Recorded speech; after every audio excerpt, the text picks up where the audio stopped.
Details చూస్తే బతుకమ్మ పండుగ తెలంగాణ సంస్కృతికి చిహ్నమని డిప్యూటీ స్పీకర్ పద్మా దేవేందర్ రెడ్డి అన్నారు.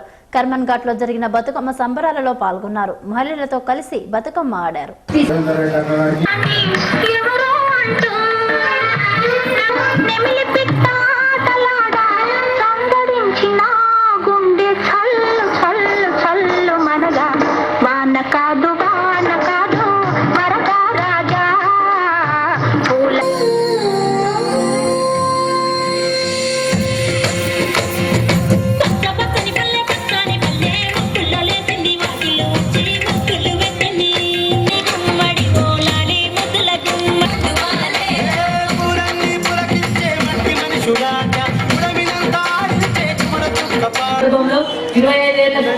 ఒక మంచి మామూలు సాధారణంగా మంచి నైపుణ్యమైన విద్యను అందించడం కోసం సరస్వతి హై స్కూల్ ఏర్పాటు చేయడమే కాకుండా ఎంతో మంది విద్యార్థులను గొప్పగా తయారు చేయడంలో వారు ముందుండడమే కాక ఫీజులు కూడా చాలా తక్కువ తీసుకుంటూ కొద్దిమంది పేదవారికి ఫ్రీగా కూడా ఎడ్యుకేషన్ అందిస్తున్నందుకు వారిని మనస్ఫూర్తిగా అభినందిస్తా ఉన్నాను.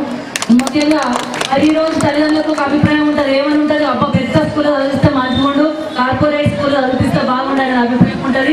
కూడా ఫాలో అవుతా ఉన్నారు. మన పిల్లలకి ఏది అవసరమో ఈ సమాజాన్ని బాగుపరచడానికి, రాష్ట్రాన్ని బాగుపరచడానికి, మన పిల్లలు భారత పౌరులుగా తీర్చిదిద్దడానికి ఏదవసరమో దాన్ని ఈ స్కూల్లో ప్రత్యేకంగా నేర్పిస్తున్నారు అనేది నాకు ఇక్కడ ఉన్నంత సేపట్లో గమనించడం జరిగింది. అందుకే వారికి శుభాకాంక్షలు తెలియజేస్తా ఉన్నాను. కానీ ఆ పువ్వులనే పూజించే సంస్కృతి మనది. పువ్వులకు మహిళలకు అవినాభావ సంబంధం ఉంటుంది. సున్నితంగా ఉండే పూలను మహిళలతో పోలుస్తారు. మరి అలాంటి మహిళలను గౌరవించుకోవడమే ఈ కల్చర్, ప్రకృతిని గౌరవ